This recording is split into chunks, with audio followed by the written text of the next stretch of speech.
Buenas tardes, jóvenes. Vamos a empezar con la lección de la semana 5, ¿no? Qué rápido va este semestre. La idea de hoy sería, por lo menos, hacer un ejercicio en tensión, y más un ejercicio de diseño, y posteriormente, entonces, trabajar en un nuevo tema que es el diseño de columnas. En ese sentido, o eso es lo que tendríamos planeado para esta tarde. ¿Ok? No sé si antes hay alguna consulta, antes de empezar propiamente con los temas planeados. ¿Hay alguna consulta de algún aspecto del curso de parte de ustedes? Profe, una pregunta, ¿la nota de la actividad uno ya se publicó o todavía no se ha revisado? La actividad una, ¿cuál era? Era creo que era algo de edificación, algo así. No me Ah, acuerdo bien el nombre. perdón, sí, la de construcción del edificio. Sí, no me acuerdo bien Sí, cómo se sí, llama, pero sí, la que había que dibujar usando gamificación, ajá. sí, el Tinder. No, ese lo tengo pendiente, usted sabe. Ahí me Ah, disculpo, ok, ok. pero voy a tratar de hacerlo eh, la otra semana, pero sí está pendiente. Las otras sí Está que bien, he ido gracias. completando. Bueno, entonces, antes de empezar propiamente, hay un tema en el diseño de elementos en tensión, que es el bloque de cortante. Generalmente no es la falla que fija, ¿no? Sino, eh, pero es una falla que hay que ver usarla, sobre todo en las uniones. Con tal propósito, preparé un documentico, lo hice en ese mismo que les mostré ahora en el blog pack, ¿no? Me parece que es agradable, ¿no? Y la falla de cortante es una falla que implica una unión, ¿no? Primero que todo, se dan las uniones, implica un desgabamiento de, eh, de parte de los elementos, ya sea de la parte de la placa de unión, que está más grande que se ve acá, o del propio elemento, pero es un desgabamiento de una de las partes, ¿no? A este es el elemento, digamos, un perfil, se puede desgabar en este bloque, está de blanco, o si fuera la placa, entonces se podría desgabar en esta superficie blanca, ¿no? Cuando está sometido a una fuerza P de tensión. Esa falla, ese tipo de fallas, tanto se da en tornillos como se da en uniones soldadas.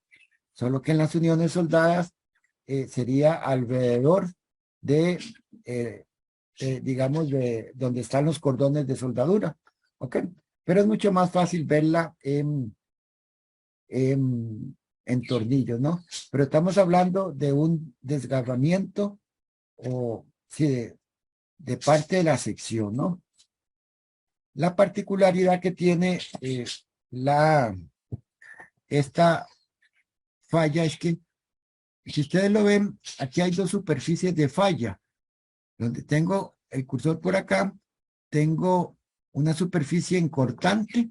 Cortante es un esfuerzo paralelo a la carga, y esta otra superficie que es perpendicular a la carga P. Esta superficie de cortante, perpendicular a la carga, es una falla entonces por tensión. O sea, para que el elemento se quiebre ahí, tiene que ser que simplemente hay una fuerza de tensión. Y hay una fuerza aquí cortante que hace que se desgarre esta otra parte. Entonces, esta falla es una falla de una combinación que se debe a una combinación tanto de cortante como de tensión. Eso es lo importante, ¿no? Entonces, la resistencia de, a, esta, a esta falla va a ser la contribución de la resistencia al cortante como la resistencia a la torsión, ¿no? Entonces, no voy a escribir todo el ejemplo, les voy a dejar este material ahí. Aquí hay un ejemplo donde se calculan tanto la posibilidad para la placa de unión como para este canal, en este caso un canal 8x11. Ahí ustedes pueden revisar este ejercicio para determinar la resistencia al bloque de cortante. No es la falla que rige generalmente en elementos a tensión, pero en uniones siempre hay que revisarla. Y posiblemente cuando estemos estudiando las uniones, las conexiones al final del curso, nos metamos un poquito más en este tema. ¿De acuerdo? Entonces yo les dejo este material y aproveché que estaba aprendiendo un poquito el uso del Blockpad y entonces lo hice. En este caso, quisiera desarrollar un ejercicio en elementos en tensión. Este es un marco, supongamos un marco de acero, formado por vigas acá, ¿no? Esta es una viga, 2 vigas, 3 vigas, y columnas, ¿no? Generalmente las columnas son los elementos horizontales.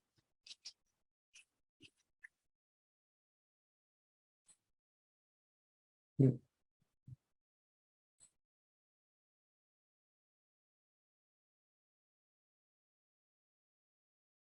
Ok. Esto es un marco, digamos, típico de acero, ¿no? Entonces, está sometido a cargas laterales, como puede ser la carga de un sismo, ¿no? O la carga de un viento, ¿no? Cuando actúan estas cargas laterales, los marcos pues van a tener un desplazamiento lateral, ¿no? Aquí lo estoy señalando de manera muy exagerada, ¿no? Y dibujo solo un lado del marco. Obviamente, el lado izquierdo también va a tener esta deformación. Entonces, estos abioses que tenemos acá son elementos que nos permiten, que se usan para reducir estos desplazamientos. Aquí los exageré, ¿no? Aquí los exageré. Pero tienen la función de reducir o de controlar estos desplazamientos. ¿Cómo funcionan? Bueno, cuando el edificio se desplaza lateralmente, este tensor que en desplazamiento tiene esta configuración, ahora va a estar, digamos, acá, ¿no? Este sería el tensor. Entonces, es un elemento, como ustedes ven, es un elemento que pasa de esta posición a esta otra, y entonces ese tensor, tal como su nombre lo dice, es un elemento que funciona a tensión, ¿no? Igual a los que hemos venido estudiando en las lecciones pasadas. Entonces se diseñan según la especificación de diseño en elementos en tensión, ¿no? Ahora, y para eso se colocan, para reducir los desplazamientos. Entonces, este otro tensor de acá, si el marco se mueve acá, este otro es un tensor que obviamente también se va a mover, pero este tensor actuaría a compresión. Se comprime, más bien se encoge, ¿no? Un tensor se estira y otro tensor se encoge cuando el sismo va en esa otra dirección. Cuando el sismo cambia de dirección y va para allá, entonces este funciona a tensión y el otro funciona a compresión, ¿no? Como en la compresión la falla es repentina, ahora veremos, entonces, generalmente se desprecia el funcionamiento de estos abiostes en compresión y se diseñan solo como elementos a tensión, porque al final están en una inversión de esfuerzos. Cuando el sismo va para allá, este funciona a tensión, pero cuando el sismo cambia de dirección, es este otro el que funciona a tensión. Entonces se diseñan básicamente como elementos en tensión, ¿no? ¿Ok? Y se diseñan, estos aviostres se diseñan para soportar o aguantar, para soportar toda la carga lateral, ¿no? Toda la carga lateral. Se supone que lo tenemos. Y aquí tenemos, llamémosle un tensor AB, ¿verdad? Para ponerle un nombre a este tensor, ¿no? Entonces, fuerza, la fuerza en el tensor, ¿ok? Sería, entonces, los vamos a ir diseñando. Este primer tensor, el superior, lo diseñamos para esta fuerza. Este otro tensor lo diseñamos para esta fuerza y esta otra, ¿verdad? El acumulado. Y el primer tensor es el que más fuerza lleva, que sería la suma de este y esta otra fuerza, que es igual al cortante, ¿no? 84.6 kilolibras. Entonces, el primer tensor se diseña para eso. Generalmente uno diseña el primero, ¿no? El que lleva más fuerza y todos los demás, pues los pone iguales. Entonces, la fuerza en el tensor es, si esta es la carga lateral, ¿verdad? De 84.6, ¿no? Entonces, la fuerza en el tensor sería esta fuerza. Este ángulo uno lo conoce y ese ángulo es de 20.6 grados, ¿no? 20.6 grados. Entonces, y aquí hay 84, la fuerza en el tensor. La fuerza en el tensor sería los 84, ¿no? Entre el coseno del ángulo, 20.6. Y ese tensor tiene que soportar una fuerza de 90.3 kilolibras. Entonces, vean que lo estamos haciendo que ese tensor tome toda la carga lateral, el primero. ¿Está claro hasta acá? Ok. Entonces, la idea es diseñar ese elemento en tensión para que resista 90.3. Nosotros no hemos visto tornillos, pero vamos a hacer una pequeña, digamos, introducción al uso de los tornillos. Los tornillos son, ya todos los conocen, ¿no? En estructuras en acero hay varios tipos de tornillos. Básicamente son dos los que se permiten, entre esos varios. Los tornillos estándar, digamos, ordinarios, y los tornillos de alta resistencia, ¿no? Hay tornillos que se denominan los de alta resistencia como A325N. Ese sería el nombre de un tornillo que se permite en acero, ¿no? Esta sería la designación, ¿no? ¿Ok? El nombre del tornillo. Más adelante veremos qué significa eso. Pero básicamente esto denota un tornillo de alta resistencia, ¿no? Entonces, de esos tornillos uno puede usar diferentes diámetros, ¿no? El diámetro del tornillo, ¿ok? Entonces, uno tiene diámetros de 3/4, por decir algo. Diámetro del tornillo, lo voy a poner aquí. ¿Ok? De 3/4, y por acá voy a poner la resistencia del tornillo en esos términos. Entonces, un tornillo A325 de 3/4 soporta 17.9 kilolibras, ¿no? Esa es la resistencia de un tornillo A325. Y otros tornillos de, digamos, 7/8 de pulgada, el diámetro, ¿no? Tiene una resistencia un poquito mayor, 24.3. Vamos a usar tornillos A325, pueden ser de 3/4, que tienen una resistencia de 17.9, o tornillos de 7/8, que tienen una resistencia de 24.3 kilolibras. Generalmente en las uniones uno escoge el diámetro del tornillo y lo prueba a ver si funciona, ¿verdad? No calcula uno el diámetro en sí del tornillo, sino digo, voy a usar un tornillo de 7/8 y pruebo a ver si ese tornillo me resiste, ¿no? Bien. Ahora ya verán para qué estoy con esto. Vamos a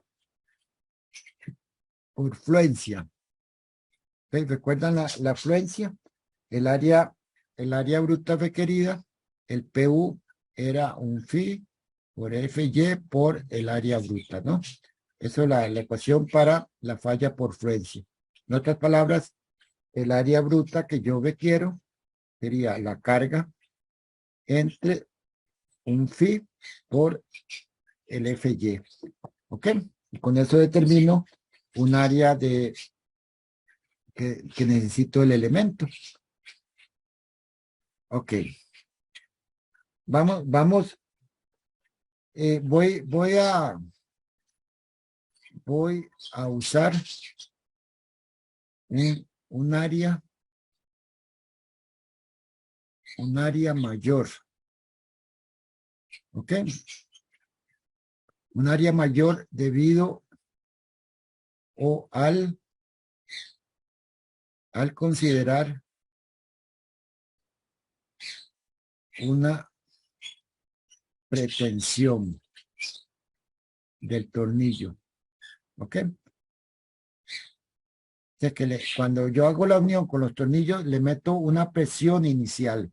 Ya veremos más cuando estudiemos los tornillos. Ahora es que, digamos, lo aprieto un poco más de la cuenta, ¿no? Por decirlo de manera. Esa consideración por esa pretensión generalmente se estima en un 7.5%, ¿no? ¿Ok?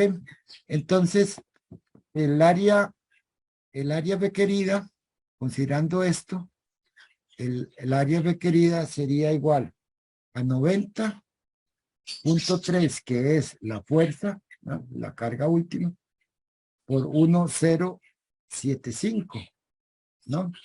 Esto es este valor, ¿ok? Entre 0.9 por 36. Y aquí voy a decir usando acero A36, que es este valor, ¿no?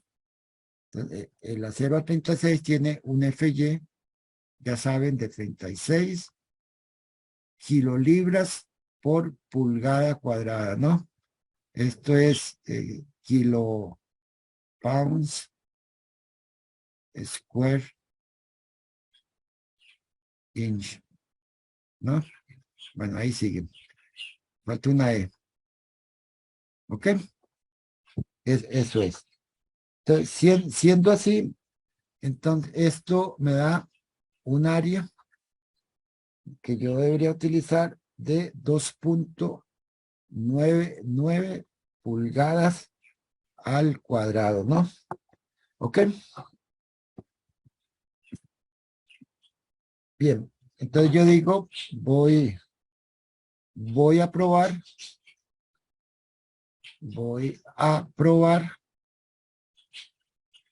una placa de 6 por 0.5 pulgadas. Inch. ¿Ok? O sea, voy a usar una placa rectangular como tensor que tiene rectangular, ¿ok? Que tiene por acá, ese es esto, y aquí mide 6 pulgadas, y por acá mide, entonces, media pulgada.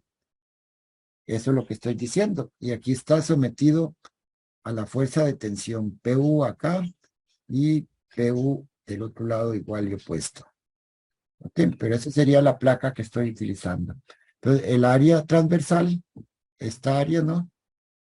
Esa área sería igual a 6 por 5. Bueno, lo voy a poner 6 por punto 5 es igual a 3 pulgadas cuadradas. Y vean que es ligeramente superior a la requerida, ¿no? Yo requiero 2,99 y estoy poniendo una que tiene 3 pulgadas. Definamos el número de tornillos. Definamos el número de tornillos. Digamos, si uso 5 tornillos, 5 tornillos de 3/4, entonces la resistencia de los tornillos, pongámoslo así, sería igual a 5 por 17.9, que fue la resistencia que yo mencioné, y esto es de, ¿lo ven? Es este valor de acá, ¿ok? 17.9, entonces 5 tornillos soportan de 5 veces más esto. Eso me da 89.5, ¿no? Entonces yo puedo decir aquí, no sirve. ¿Por qué no sirve? Porque esto es menor de 90.3. Ya no soportan 5 tornillos. Puedo probar con, si uso, ahora 5 tornillos, pero de 7/8, ¿no? Entonces, la resistencia total de esos tornillos sería 5 por 24.3, lo había puesto en la tabla, y este valor es de 121.3. Y esto es mayor a 90.3. Entonces yo podría utilizar 5 tornillos de 7/8, que tienen una, entre todos, soportan 121 kilolibras, y lo que yo tengo que transmitir es de 90.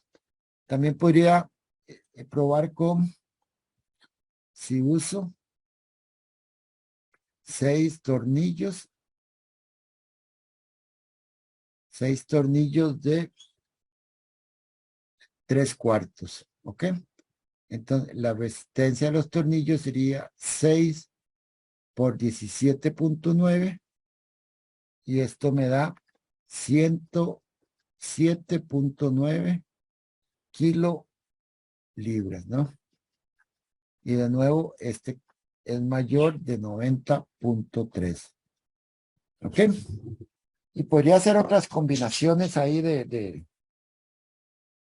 los tornillos, ¿no? Entonces hay que decidir entre cuál de estas opciones que estoy tomando es la que finalmente vaya a utilizar. Eso lo decide uno como ingeniero. Entonces, digámoslo así, usemos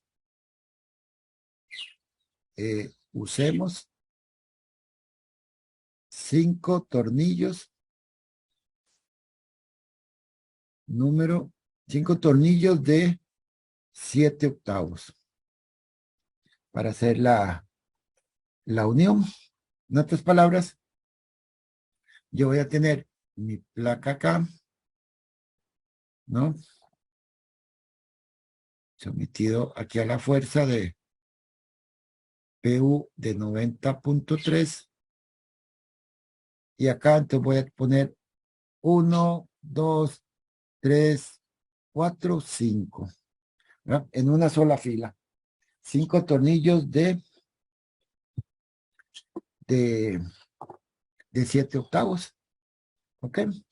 ¿Por qué estoy haciendo esto? Porque recuerden que en el diseño en tensión necesitamos definir la fractura. Y la fractura es el área de la sección bruta menos los huecos. Entonces, por eso es conveniente tener alguna idea en estas etapas de cuántos huecos tengo, etcétera, etcétera. Por eso es que estamos haciendo estos cálculos que para los tornillos es bastante, digamos, preliminar en primera instancia, ¿no? Ok. Entonces, recuerden, para la fractura había que determinar un coeficiente U. Coeficiente U. Y ese coeficiente U para este caso,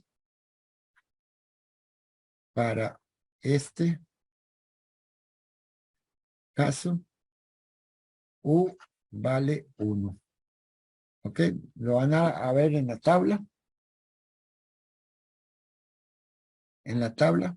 Como todo el elemento se está uniendo, entonces por eso es que U vale 1, ¿no? Entonces revisemos la fractura. La fractura era que la carga, la resistencia es un phi por el esfuerzo último por el área efectiva, ¿no? ¿Ok? Y el área efectiva era el área bruta menos el área de los huecos. Entonces, si uno manipula eso, digamos, por acá tenemos, digamos, área efectiva, para que lo vean, es la carga última entre phi por Fu, ¿no? Pero el área efectiva es igual al área bruta menos el área de los huecos, ¿no? Y entonces esto sigue siendo PU entre phi FU. Ok, entonces de ahí sale, lo que dije era que el área bruta menos el área de los huecos, entonces era PU entre 0.75 por el esfuerzo último del acero, ¿no? Esto es área de los huecos. Y yo tengo un área bruta que sería PU entre el phi, entre 0.75 por el esfuerzo último más el área de los huecos. Si lo quieren, le podemos poner aquí una sumatoria, la suma de todos los huecos, ¿no? Ok. Entonces, ¿qué área bruta necesito para el caso de fractura? PU es 90.3 entre 0.75 por el esfuerzo último, ¿ok? 58. Recuerden que la carga lo multiplicamos por 1,075. Esto es pretensión, ¿ok? Del tornillo. Más, en realidad, recuerden, esta es mi placa, mi carga, entonces yo puse solo una fila. Entonces, es solo un tornillo, ¿no? Más un tornillo que tiene un diámetro de 7 octavos. Y entonces al diámetro del hueco le sumo al diámetro del tornillo le sumo 1 octavo. Estos tornillos, el diámetro del tornillo más 1 octavo por el espesor, que es media pulgada, y esta área bruta me da 2,73 pulgadas al cubo. Entonces, debido a esto, para el caso de fractura, Ven que yo necesito un área bruta de 273. Y para el caso de fluencia, por fluencia, necesitábamos un área bruta de 2.99. Obviamente, dije la mayor, ¿no? Y que es menor a la que teníamos ahí.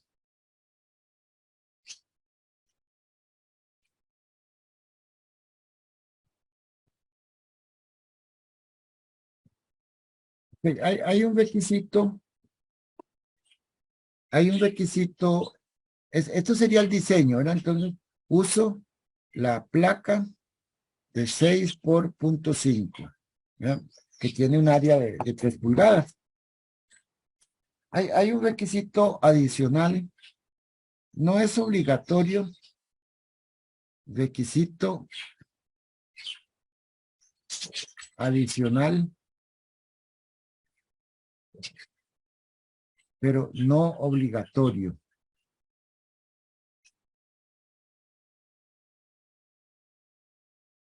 ¿Ok? Que es que la longitud L entre el radio de giro del elemento sea menor o igual a 300. L es la longitud del elemento, ¿no? Y F es el radio de giro.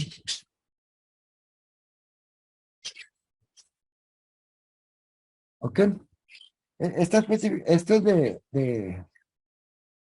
del AISC, la especificación, ¿no? Eso antes se usaba mucho con un carácter obligatorio. Hoy en día, para el código para el ingeniero no es obligatorio cumplir con eso. Lo que pasa es que generalmente todos tratamos de cumplir con ese requisito para no tener elementos muy largos en tensión y que por una inversión de esfuerzos, entonces se podrían pasar a funcionar en compresión. Entonces ahí necesitamos cierta capacidad, cierta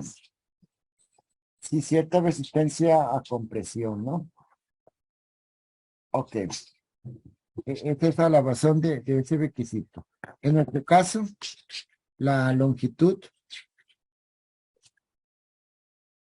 del elemento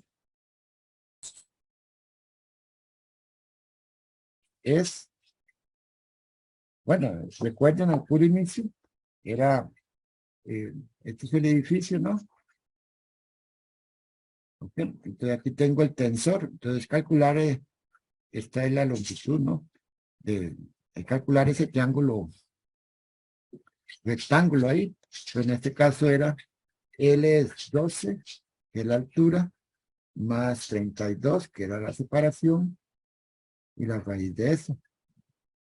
Y eso nos da 342, no, 34.2 pies.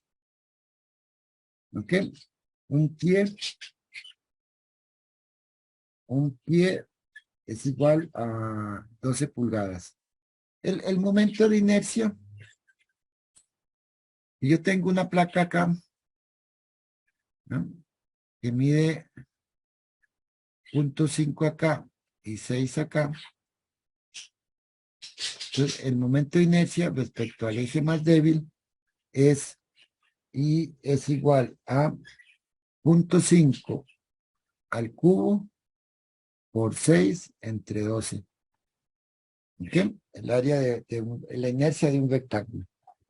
Y ese valor da 0.0625 pulgadas a la 4, ¿no? Lo que sigue es un jueguillo que voy a hacer digamos, dijimos, L entre R tiene que ser menor o igual a 300. En otras palabras, hay un radio mínimo ¿no? Que sería L entre 300. Un radio mínimo de la sección que yo debería utilizar, ¿no? Y este L entre 300.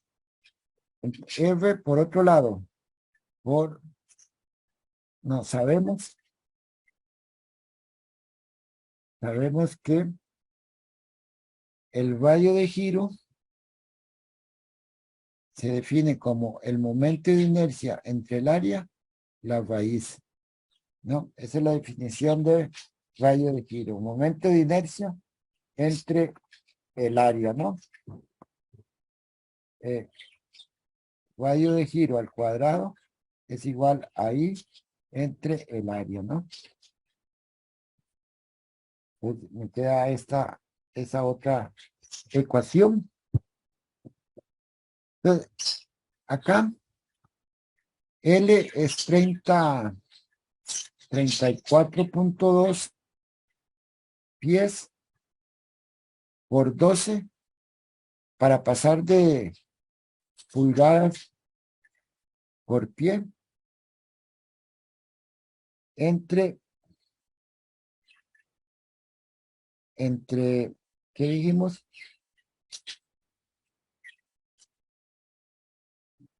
L entre 300. ¿Okay? Aquí está. Tiene que ser igual al radio de giro, que era 0.000625 entre 3. Entonces, este lado me da 1.36 y este lado me da 1.144. Por lo tanto, es menor, no es mayor. ¿Ok? El radio de giro con el radio de giro de acá. Entonces, L, digamos, L entre R nos va a dar 34 por 12. Este 12 es para pasar a pulgadas. ¿Ok? Entre el radio de giro 144. Y ese valor da 2.850. Ok, que se pasa mucho del valor máximo L entre 300. De ahí, como se sobrepasa,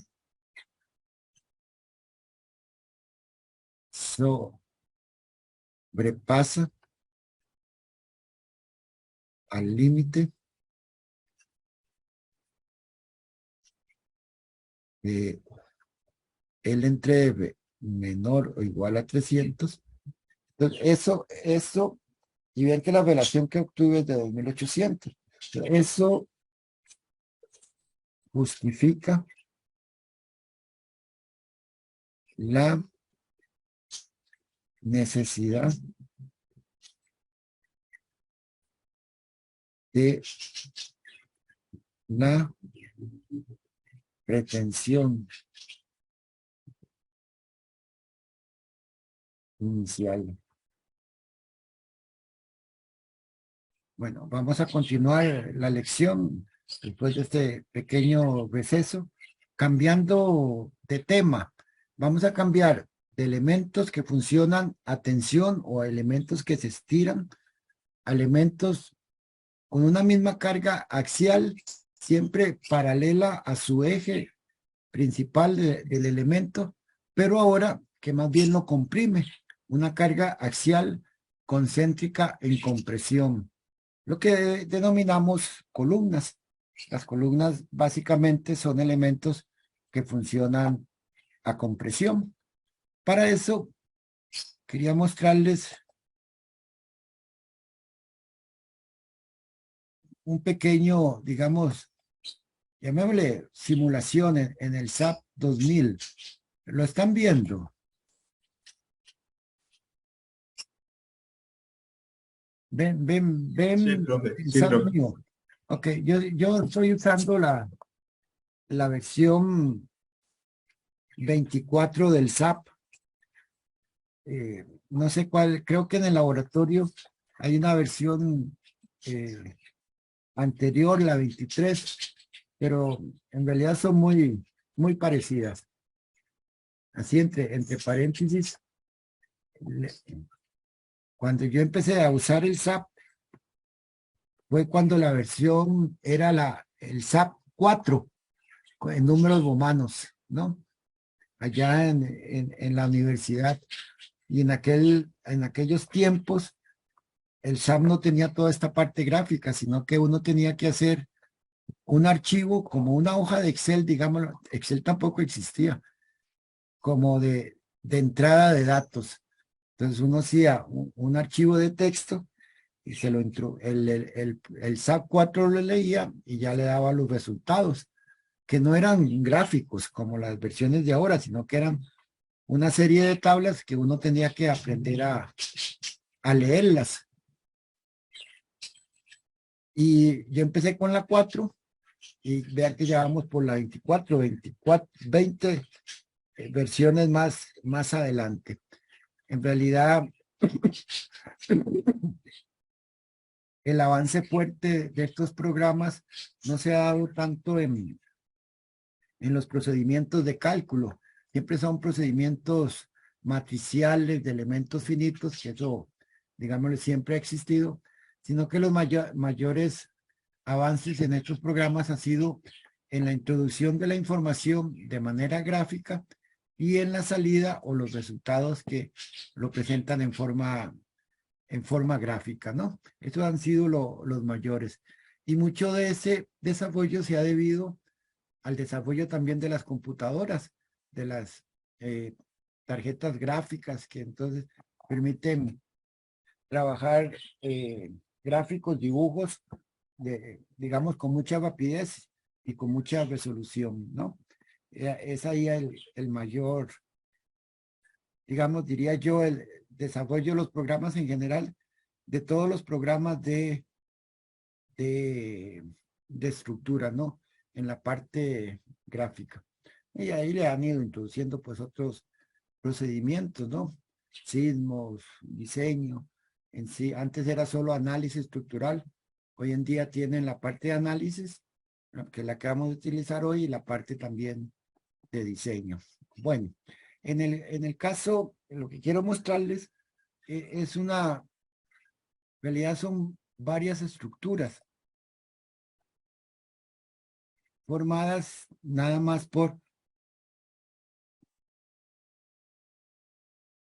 ¿ok? O en realidad son 5 elementos verticales, ¿no?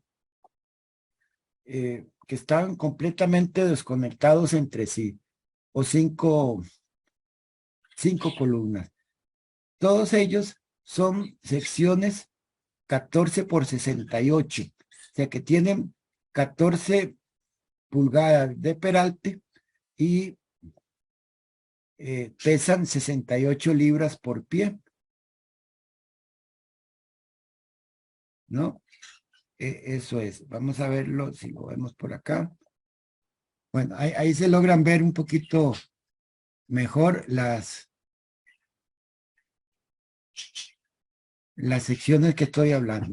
Entonces, todas las columnas tienen la misma sección, W14 por 68, y colocadas en esa disposición que les estoy mostrando, ¿no?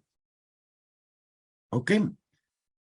Tienen la misma longitud las columnas, ¿no? Ahí no hay mayor diferencia. Estas 5 columnas, todas también tienen, se los voy a mostrar, una carga en su nudo superior que le llamamos carga axial, pero que todas es una carga unitaria, 1, 1, 1, 1, 1. ¿Ok? Entonces a lo que voy, tienen la misma longitud, la misma altura, creo que son 144 pulgadas, ¿verdad? O si lo queremos en metros, pongámoslo en metros. Estas columnas tienen entonces una longitud de 3.6 metros, como la altura de un piso, un poquito más de un edificio, ¿ok? Kilogramos me voy a volver a las unidades originales. Libras por kilolibras era. Ok, entonces tienen la misma longitud, la misma sección y una misma carga, ¿ok? La diferencia es, como ustedes lo ven, en los apoyos inferiores, ¿ok? Y en los apoyos superiores, ¿ok? Entonces, por ejemplo, bueno, imagino que ustedes ya conocen algo del SAP, ¿no? Y entonces, esta primera columna está empotrada en su base. O sea, que no le permitimos desplazarse en ninguno de los ejes, no se puede desplazar en X, en Y o en Z, ni puede rotar, o sea, es un empotramiento. La segunda columna tiene una articulación en la cual impedimos los 3 desplazamientos en X, Y y Z, pero no las rotaciones. Puede girar lo que quiera en este nudo inferior. La tercera columna es un empotramiento. La cuarta columna, igual un empotramiento. Y la última columna es otra articulación. ¿Ok? Entonces vean que la diferencia es el tipo de apoyos que tienen cada columna en su base. En la parte superior, esta primera columna no tiene apoyos, o sea que está libre de moverse y de botar aquí en el nudo superior. Esta otra columna es no se ve acá, ¿verdad? Pero está simulando una articulación, ¿ok? Esta otra columna, si no me falla la memoria, podríamos verlo acá. Esta otra columna tiene una restricción en el nudo superior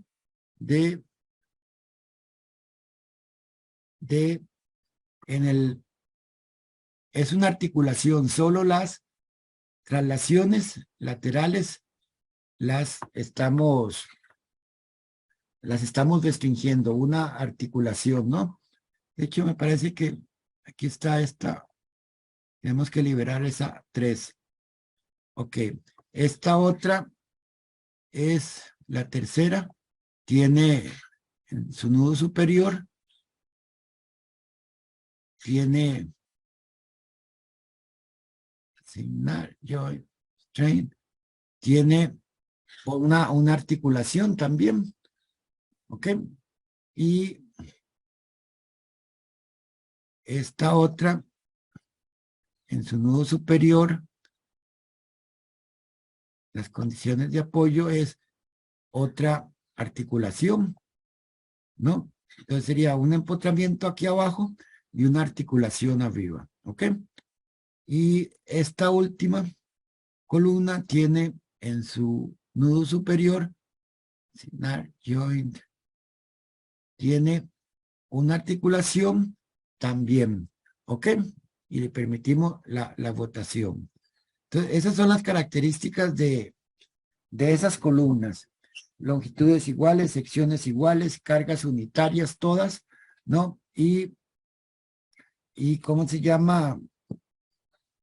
Lo único que varía son las condiciones de apoyo, ¿no? Entonces voy a coger el SAP, voy a hacer un análisis solo en el plano, ¿verdad? Nada más estoy en el plano de la pantalla y vamos a ejecutar la carga, vamos a calcular para la carga. Bien, lo ejecuto y entonces ahí después de un ratillo ese mensaje no era nada. Entonces vean que para la misma carga, estas 4 columnas a la derecha no se mueven, ¿ok? Solo la primera columna tiene un desplazamiento lateral exagerado en el SAP, porque esto es muy exagerado, ¿ok? Pero este desplazamiento ocurre aquí en esto que SAP le llama factor. este factor sería de 419.5. O sea, 420 es la carga que hace que esta columna se deflecte de esa manera. ¿Ok? Y solo la primera. Lo que quiere decir es que entonces la columna que primero falla es la que solo está empotrada en su base y hace que se pandea una carga de 420. Veamos a ver qué pasa en una segunda condición. Ahora es esta columna, la segunda, que era una columna doblemente articulada que se deflecta de esa manera. Entonces vean que hay diferencias entre la forma en que se desplaza cada columna, ¿no? La primera era, aquí no se mueve, ¿verdad? No bota acá, pero tiene un desplazamiento en su nudo superior. Esta no, ¿verdad? No se puede desplazar en el plano de la pantalla. Y esta forma la adquiere la columna con una carga de 2030. En realidad estos son kilolibras. ¿Ok? Mientras que esta se deflectó a 400, esta soporta como 4 veces más, 2000. Continúo. Sigue esta otra, que parece que es una fuerza igual, lo ven, el factor 2030, ok, y una forma muy parecida al segundo caso. Entonces, podemos continuar. La tercera, bueno, en realidad son estas dos, no es que se pegaron. Bueno, tal vez si lo amplío un poquito, bueno, solo estas dos, que nos está engañando ahí, ahí lo vieron. ¿Lo ven? Entonces, estas dos tienen movimientos muy parecidos, que no pueden botar acá, ni aquí en el nudo superior, ¿verdad? Pero esta forma lo toman a una carga de 5076, casi que 2 veces más la columna anterior, ¿no? Y estoy en el 4, después viene otra vez esta misma columna, entonces, ok, tal vez se ve mejor así, ¿no? Entonces vean que esto sería como una segunda forma de falla de estas columnas. Otra más, entonces de nuevo la primer columna se deforma de esta manera, ¿ok? Vean que es diferente a la primera. Y creo que la última que puedo obtener son estas dos. Pero estas dos, lo ven acá, como una S. Sucede esto a una carga de 10.300. Entonces, ¿qué es lo que está pasando con estas columnas? Que tienen cargas iguales, secciones iguales, longitudes iguales, pero que se deforman o se deflectan o se pandean bajo cargas diferentes. ¿Qué creen ustedes que es lo que está pasando? Tal vez si alguien me ayuda a dilucidar el acertijo. ¿Qué creen ustedes que está pasando, que está influenciando este comportamiento de esas columnas que son todas iguales? La relación de los grados de libertad con la carga. La relación de los grados de libertad Con la las carga. condiciones de apoyo, efectivamente. Y en general, independiente de la carga, vea que toda la carga en las columnas es la misma, ¿verdad? Entonces, no hay una relación directa, digamos, entre esa carga y las condiciones de apoyo.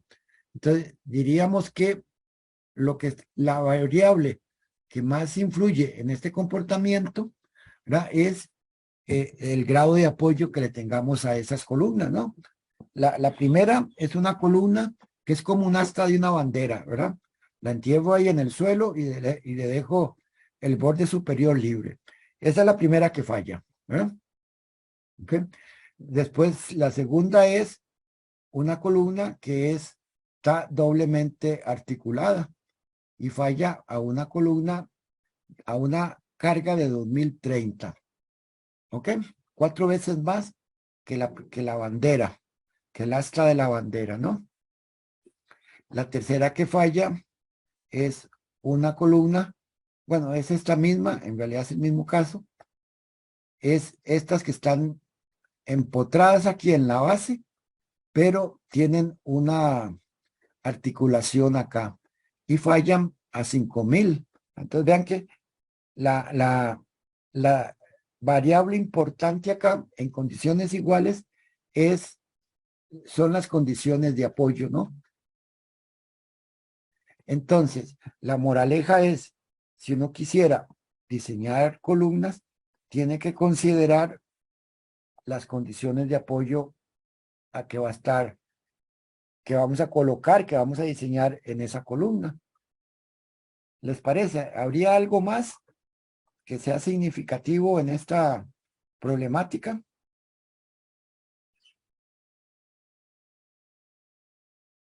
Entonces, estamos hablando de que las columnas se deforman, se pandean de diferente manera dependiendo de sus condiciones de apoyo, ¿no? Y esa carga que soportan las columnas, la magnitud de la carga que hace que esa columna se pandea, depende de las condiciones de apoyo, por decirlo así, ¿eh? Entonces, columnas con un extremo libre son las que primero fallan, las que menos aguantan, y columnas, digamos, doblemente empotradas, pues son las que tienen más resistencia al pandeo. ¿Y qué es lo importante de esta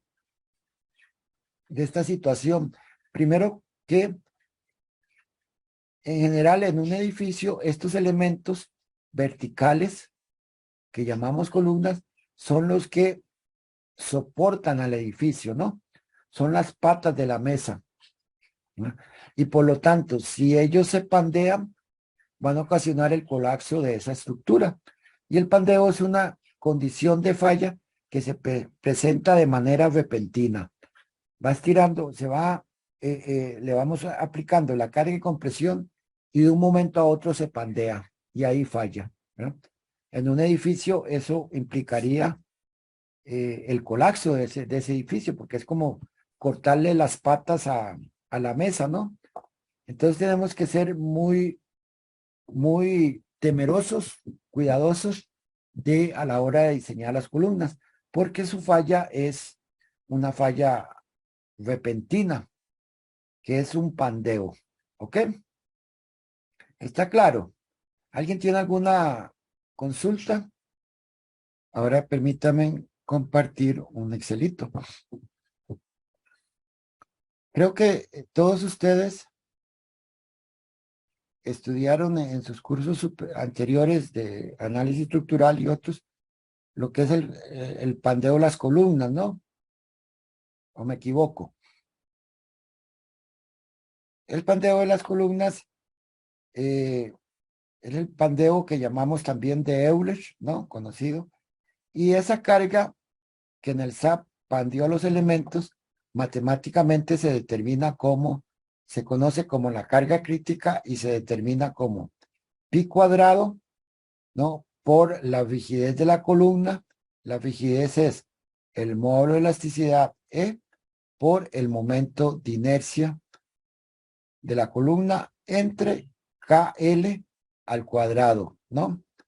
O, si lo quieren de otra manera, la carga que hace que la columna se pandea es pi cuadrado E, módulo de elasticidad, por el área de la columna, entre un término que se llama KLR al cuadrado.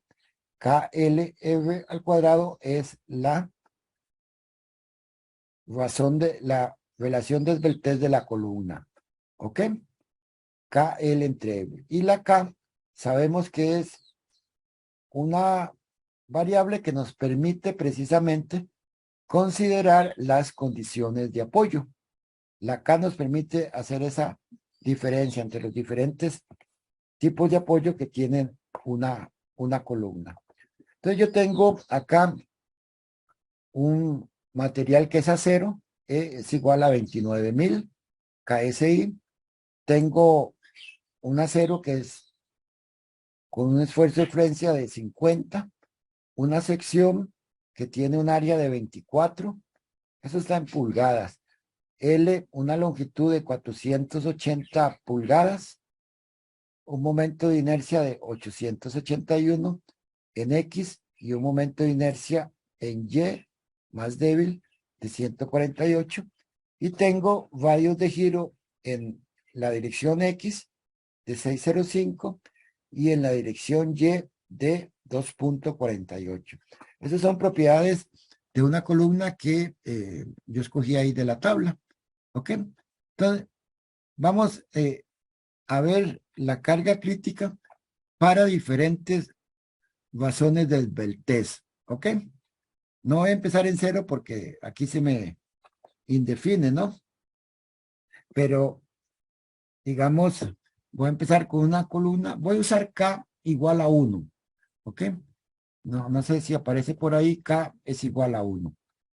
Entonces, como si fuera una columna doblemente articulada. Entonces, tengo un KL de 10.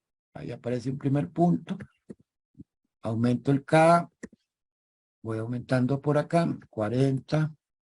50, tal vez por ahora no se ve muy claro el gráfico, ¿no? 60, 70, ¿ok? 80, 90, 100, ¿ok? Esta línea de abajo no le hagan caso, es el punto de arranque, ¿ok? Lo importante es que aquí estoy yo graficando lo que es la carga crítica, esa carga que hace que esa columna se pandee, ¿no? Y lo que puedo observar es que para columnas con longitudes pequeñas, digamos de 10, en realidad serían pulgadas, entonces la carga o el esfuerzo, vean que de esfuerzo a carga nada más lo divido entre el área de la columna, acá, entre 24, esa es la diferencia entre esta P crítica y el esfuerzo crítico, es la única diferencia, ¿ok? Entonces, para columnas con longitudes muy pequeñas, esta carga crítica es muy grande. O sea que hay que aplicarle una carga muy grande para que la columna se pandee. Y conforme va aumentando la longitud de la columna, la carga de pandeo va disminuyendo. Tal como se puede pues apreciar ahí vamos apreciando en el gráfico, ¿no? Vean que para columnas con una longitud ya de 200, en este caso pulgadas, que sería este punto, la carga prácticamente es cero. O sea, con que se le pare un pajarito a esa columna, ella se pandea para longitudes ya bastante grandes. ¿Ok? Si continúo aplicando carga, creo que llego hasta los 300 y ahí lo puse. ¿Ok? 240, 250. Okay, voy a llegar hasta 300. ¿Ok? Entonces vean que ya para columnas con una longitud muy grande, una relación de esbeltez grande, 120 KL entre R, prácticamente la carga que hace que se pandea la columna sería muy pequeña, en este caso de 469. Y el esfuerzo a que se pandea es de 19 o 20. ¿Ok? El esfuerzo que hay en la columna para que se pandee en ese momento es de 20. Vean que es menor que el esfuerzo de fluencia. Yo estoy usando un esfuerzo acá de fluencia de 50, una resistencia del acero de 50. Entonces, estas columnas con longitudes muy grandes, relaciones de esbeltez grandes, se pandean a esfuerzos inferiores al esfuerzo de fluencia del acero. O sea, primero se pandean y después, antes de que fluyan. Mientras que columnas que tengan longitudes muy pequeñas, el esfuerzo es muy grande. Vean que el esfuerzo acá es de 17,000, aquí 4,000, ¿verdad? En esta, cuando es 110, 100 o 100, el esfuerzo es de 176, ¿no? Entonces, vean que se pandean a esfuerzos mayores al esfuerzo de fluencia, ¿no? Entonces, primero se alcanza el esfuerzo de fluencia en estas columnas antes de la carga de pandeo, ¿no? Y vean que el gráfico es una parábola como, llamémosla así, inversa, ¿no? Entonces, aquí la moraleja, la enseñanza es que columnas con velaciones de esbeltez muy grandes, muy bajas, pequeñas, tienen cargas críticas o esfuerzos críticos muy grandes, ¿no? Y conforme aumente la longitud de la columna, esa carga crítica pues va disminuyendo drásticamente, ¿no? Aquí hay una cuestión de escala y pareciera que todas son cero, en realidad no, no es que son cero, es una cuestión de escala, ¿no? Ok, aquí tengo el mismo gráfico, pero ahora extraje solo unas columnas, desde 36 hasta 120, este grupito de acá, una KL 36, ¿dónde está? Por acá, hasta, como por aquí fue el que extraje, ¿no? 120, hasta estas columnas de acá, hasta 36 por aquí. Entonces, ese grupo de columnas, ¿no? Entonces, si yo hago lo mismo, entonces aquí tengo la velación del esbeltez. Vean que empecé con una velación de casi 40, ¿no? Donde el esfuerzo crítico es de 176, superior al esfuerzo de fluencia, y llego hasta una velación de esbeltez de la columna de 120, donde el esfuerzo es de 19,6, inferior a el esfuerzo de fluencia del acero. Entonces, este es el gráfico que yo obtengo. Voy a graficar, a colocar aquí el esfuerzo máximo en el acero, digamos que sea 50, ¿no? Y entonces, aquí tendríamos el esfuerzo crítico y el esfuerzo de fluencia del acero. ¿Cómo se ve eso? Sería un gráfico de esta manera. La línea horizontal es el esfuerzo de fluencia del acero. ¿Ok? Entonces, hay columnas con velaciones de esbeltez muy bajas, donde el esfuerzo de fluencia se alcanza primero antes de la carga crítica. O sea, fallan por fluencia primero, ¿verdad? Antes de fallar por pandeo. Hay unas columnas con velaciones de esbeltez muy grandes, longitudes muy grandes, ¿no? Como esta última de 120, donde la carga que hace que la columna se pandee, o el esfuerzo que hace que la columna se pandee, es inferior al esfuerzo de fluencia. Entonces, como las cargas se van incrementando, imagínenselo así, entonces primero se alcanza el esfuerzo de fluencia antes de del esfuerzo de, primero se alcanza, mejor dicho, el esfuerzo de pandeo, el esfuerzo crítico, en este caso de casi 20, antes del esfuerzo de fluencia. O sea, primero fallan por pandeo, ¿no? Aquellas columnas que tienen longitudes de esbeltez grandes, mientras que las columnas con velaciones de esbeltez muy pequeñas fallan por fluencia. Primero se alcanza el esfuerzo de fluencia antes que el esfuerzo de pandeo, ¿verdad? Entonces, el gráfico de, digamos, de diseño de una columna tiene que contemplar estas dos situaciones. Entonces, hay unas columnas, digamos, intermedias por acá. Aquí se ve muy claramente que hay un límite, ¿verdad? Entre las columnas que fallan por fluencia y aquellas columnas que fallan por pandeo, ¿verdad? En este punto, y eso lo considera la especificación para el diseño de columna, ¿no? Y en estos términos, en estas relaciones del Beltès, digamos, intermedias, la falla de la columna se da como una combinación entre pandeo y la afluencia, ¿no? Pero ya columnas con relaciones del Beltès muy grandes fallan por pandeo. Y el pandeo es una falla catastrófica que hay que evitar, ¿no?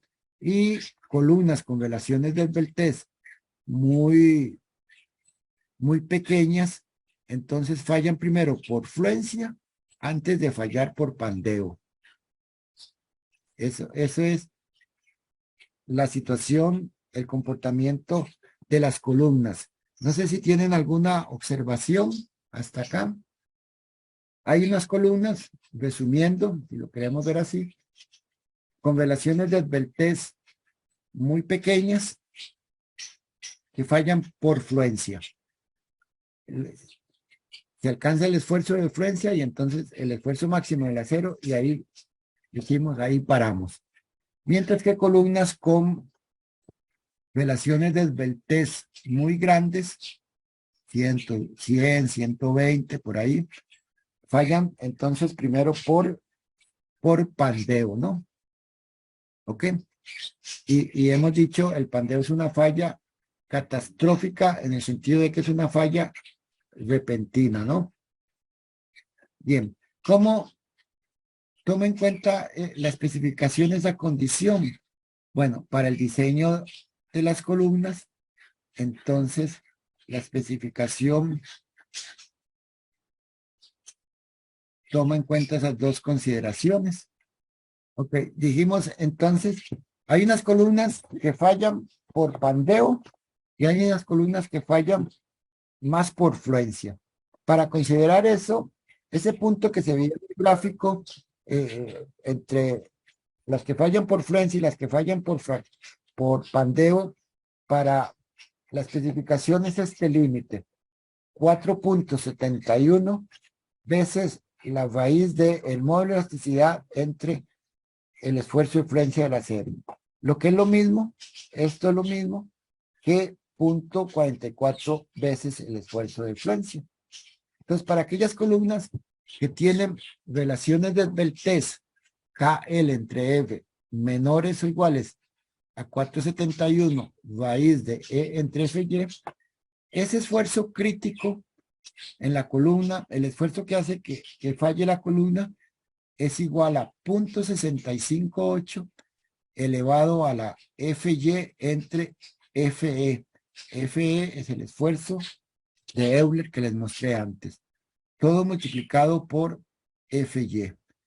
Y columnas con relaciones de Beltès mayores KL entre F, mayores a 4.71 veces la raíz de E entre FY, lo que es lo mismo que FE sea mayor a 0.44 FY. Entonces, el esfuerzo crítico es 0.877 veces el esfuerzo de Euler, la carga crítica de Euler, donde Euler, ya se los había dicho, es esfuerzo pi cuadrado E, módulo de elasticidad, que es 29.000 en el acero, entre la relación de el Beltès de ese elemento, KL entre F. Y así se determina entonces ese esfuerzo crítico para el diseño en compresión. ¿Ok? Este es el esfuerzo lo multiplico por, este esfuerzo crítico lo multiplico por el área de la columna y tengo la carga que hace que esa columna falle, la carga nominal, la resistencia nominal, ¿no? Entonces la resistencia nominal de la columna es esfuerzo crítico determinado de esta naturaleza por el área bruta de la sección. Y para efectos de diseño nuestro, ¿ok? Entonces tenemos que la carga última sería phi por la carga nominal. La carga nominal la reducimos un poquito para obtener la resistencia última de esa columna. Y phi en este caso vale 0.9. Y así con eso diseñamos nuestras columnas, ¿no? Lo único que nos queda es, vean que aquí entra el KL entre F, un K que dijimos trata de considerar el efecto de las condiciones de apoyo, ¿no? Y eso es lo crítico en una columna, ¿verdad?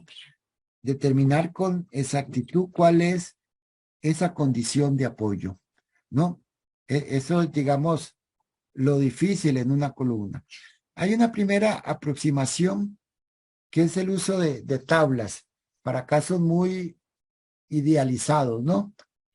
Entonces, en el ISC hay una tabla como esta, ¿no? Donde hay varios casos idealizados de columnas y sus condiciones de apoyo. Entonces, para una columna con doble empotramiento, el K, si uno lo calcula matemáticamente, es de 0.5. Hay valores recomendados por el ISC que dicen, bueno, en este caso les recomiendo usar 0.65. Para una columna con un empotramiento en su borde inferior y una articulación arriba, ¿no? Entonces, este K vale 0.7. Teóricamente, usar 0.8. ¿Ok? Vamos a usar los valores recomendados. Para una columna con empotramiento acá y empotrada acá, pero que tenga un desplazamiento, como el caso del marco que yo les mostré antes, ¿no? Entonces, en ese caso, el K que se recomienda es de 1.2. Para una columna con doble articulación, K vale 1, tanto en el valor teórico como en el valor recomendado. El valor teórico se refiere aquí, el manual, a cuando uno hace el planteamiento matemático y resuelve las ecuaciones que uno genera para esta condición de pandeo. Ese es el valor teórico. Entonces, en el caso de una doblemente articulada, K vale 1, ¿no? Para el caso de una columna con un empotramiento en su borde inferior, pero libre en su borde superior, entonces K vale 2.1. ¿Ok? Y para una columna con una articulación abajo y un empotramiento, esto sería como tener un empotramiento, pero que a la vez se pueda desplazar, entonces esa condición implica un valor recomendado del K de 2.0. Y con esta tabla, de manera preliminar, para un diseño, entonces cuando uno empieza a hacer su diseño, ese diseño preliminar, después lo va ajustando, entonces es perfectamente válido utilizar estos valores de K. Conforme va avanzando en su diseño y definiendo tamaños de secciones y tipos de secciones, entonces va a tener que ir ajustando ese valor de K. Hay otros métodos para obtener una mayor precisión en K. ¿Ok? Pero por ahora nos vamos a conformar con esta tablita y aproximar todos los casos nuestros a estas condiciones de apoyo. Vamos a hacer una serie de preguntas y en esta oportunidad vamos a utilizar las mismas opciones que nos da el Zoom, lo de votaciones, ¿ok? Vamos a tener una serie de preguntas y les voy a pedir que voten ustedes, ¿ok? Relativo al tema que acabamos de hablar. Entonces vamos a empezar la votación. Déjenme revisar el chat.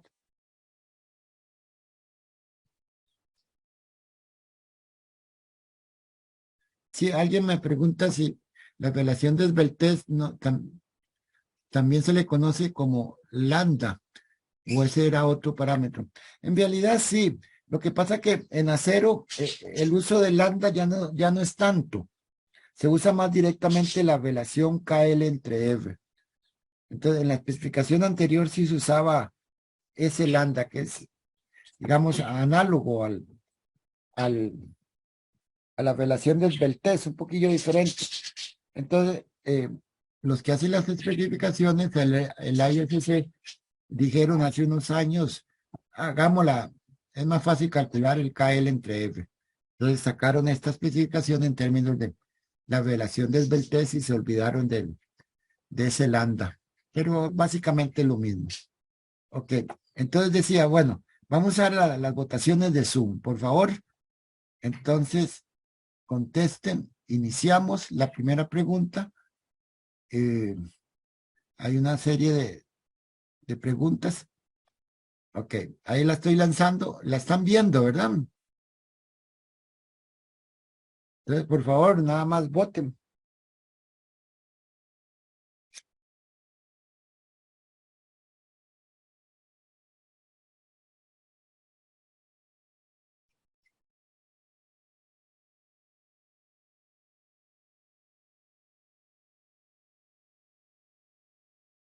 Los resultados son, ok, entonces, perdón el atrasito. Lo que vimos en el experimento eran columnas que tenían la misma longitud todas, o sea que esa primera respuesta de la longitud de la columna no podemos deducir de ahí, porque todas tenían la misma columna, la misma longitud. Las condiciones de apoyo, habíamos afirmado que precisamente lo que se lograba ver en el SAP era que la variación para que las columnas se pandearan era precisamente las condiciones de apoyo. Esa era la única diferencia entre todas las columnas. Y todas las columnas eran de acero. O sea que también, al igual que la longitud, no podíamos deducir si esa variable interfería o no en ese comportamiento. Lo que pudimos ver en el SAP fue que en las columnas variaban las condiciones de apoyo y que efectivamente con esa variación, esa carga que hace que la columna se pandea, se presentaba de manera diferente. ¿Está bien? Bueno, vamos atrás. Otra pregunta. Bueno, igual no están todos, pero voy a parar la votación. Comparto los resultados, pero antes de compartir, no, ya están. Los voy a... Y entonces la pregunta es, una columna con una longitud muy grande fallará por un 46% dice que un pandeo inelástico, 23% fluencia, el pandeo elástico, el 31% y ninguna de las anteriores, ninguno.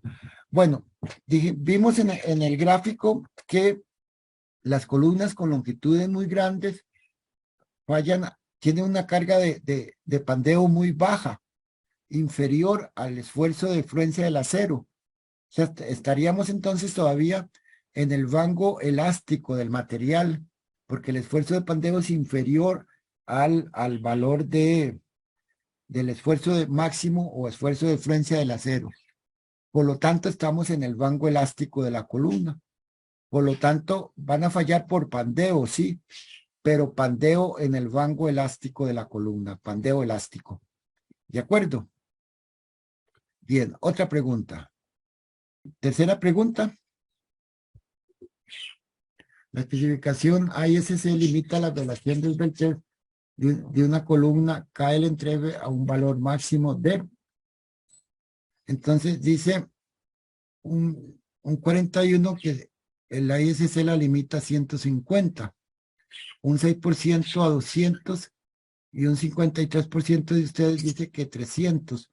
En realidad creo que no lo dije en la exposición anterior.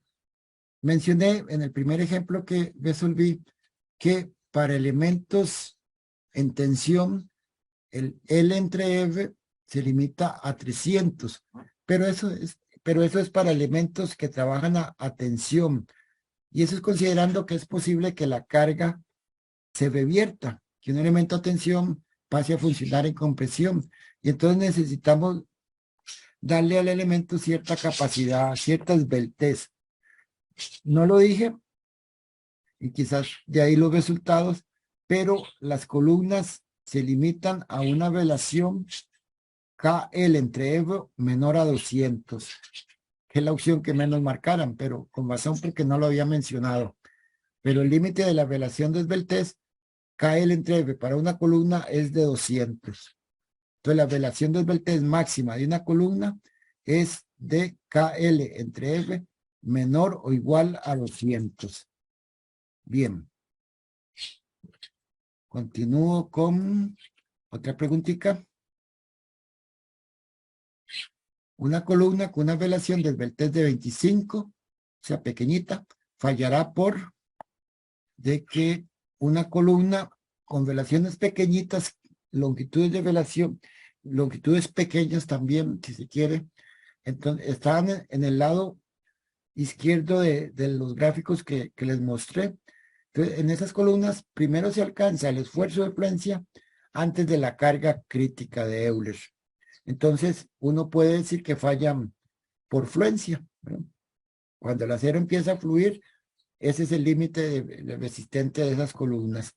Entonces, columnas con relaciones de esbeltez pequeñas, de hecho se consideran menores de 25, fallan por fluencia. Perfecto, que es la opción escogida por la mayoría. Y creo que tengo otra pregunta más. Y ahí está. Una columna tiene rayos de giro Fx 1.22, Fy 3.45 y sus dos extremos están empotrados. ¿Por cuál eje falla la columna? O sea, una columna tiene dos posibilidades de fallar. En su eje fuerte o en su eje débil, ¿verdad? En el SAP no pudimos ver eso porque estaba en el plano, pero piense por cuál eje fallará.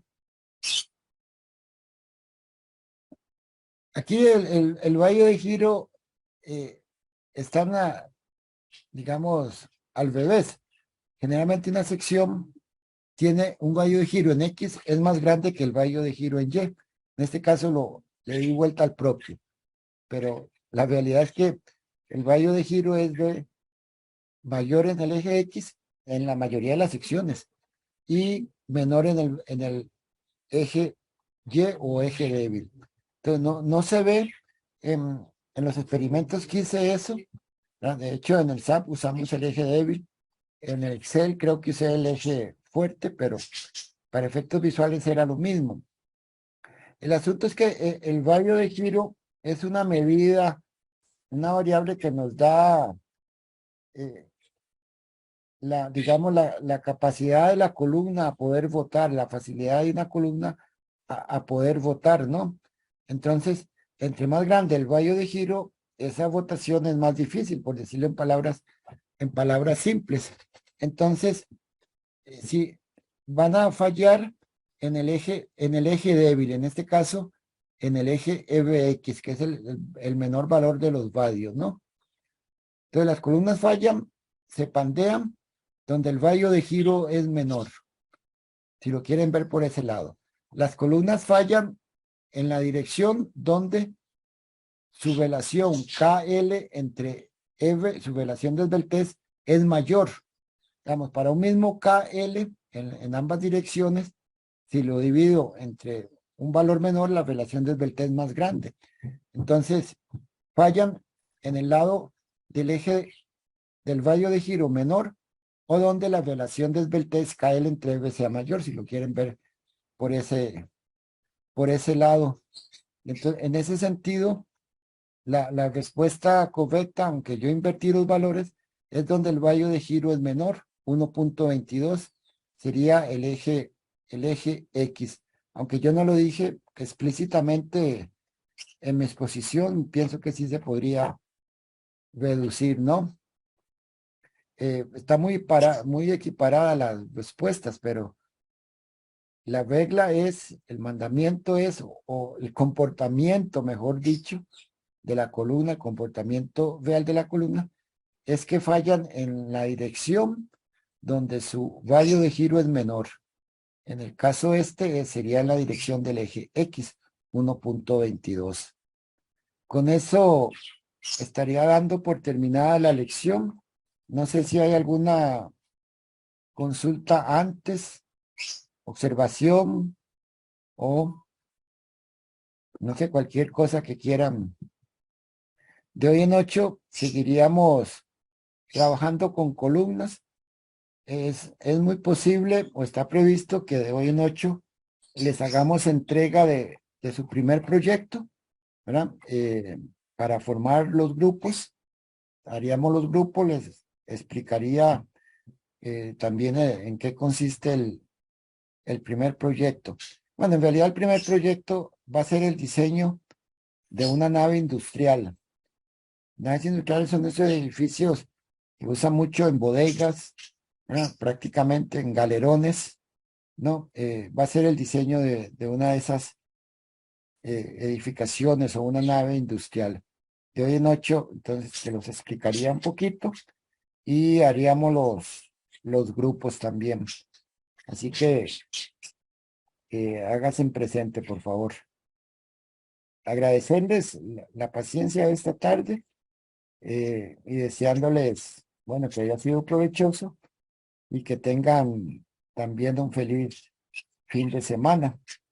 La tarea 2, la detención, la pasé para el domingo en la noche, solicitud de algunos. ¿Ok? Por favor, Ariel.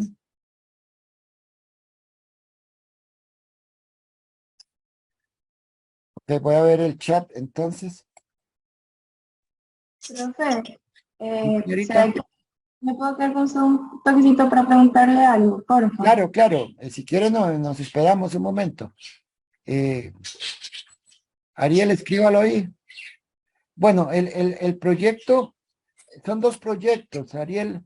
Yo dije que el primero, bueno, en realidad, o el segundo, uno, los grupos los hago yo y en otro lo hacen ustedes. El primero o el segundo para mí es indiferente. ¿Ya? Entonces, yo en 8 les cuento. Pero la idea es esa, que un proyecto yo los escojo, en otro proyecto ustedes se hacen sus propios grupos. Profe, ¿y de hoy en 8 la clase es virtual? Yo creo que sí. Entiendo que la clase también de instalaciones después, que lo tiene mucho, también es virtual, ¿o me equivoco? Sí, profe. Ok, entonces para no hacerlos venir solo por una y después que se queden un viernes en la noche, que es feillo, por eso es que he optado por hacerlos virtuales. Me parece que nos acomodamos bien a eso, ¿no? Sí, profe, igual si me puede dar el espacio luego de la clase. Sí, sí, claro, yo me quedo, Sofi. Gracias. Ok, entonces, pues agradecerles y que pasen un buen de semana, muchachos, jóvenes. Hasta luego. Gracias, profe. Por allá. Qué gusto. Gracias, profe. Gracias, Hasta profe. luego. Bueno.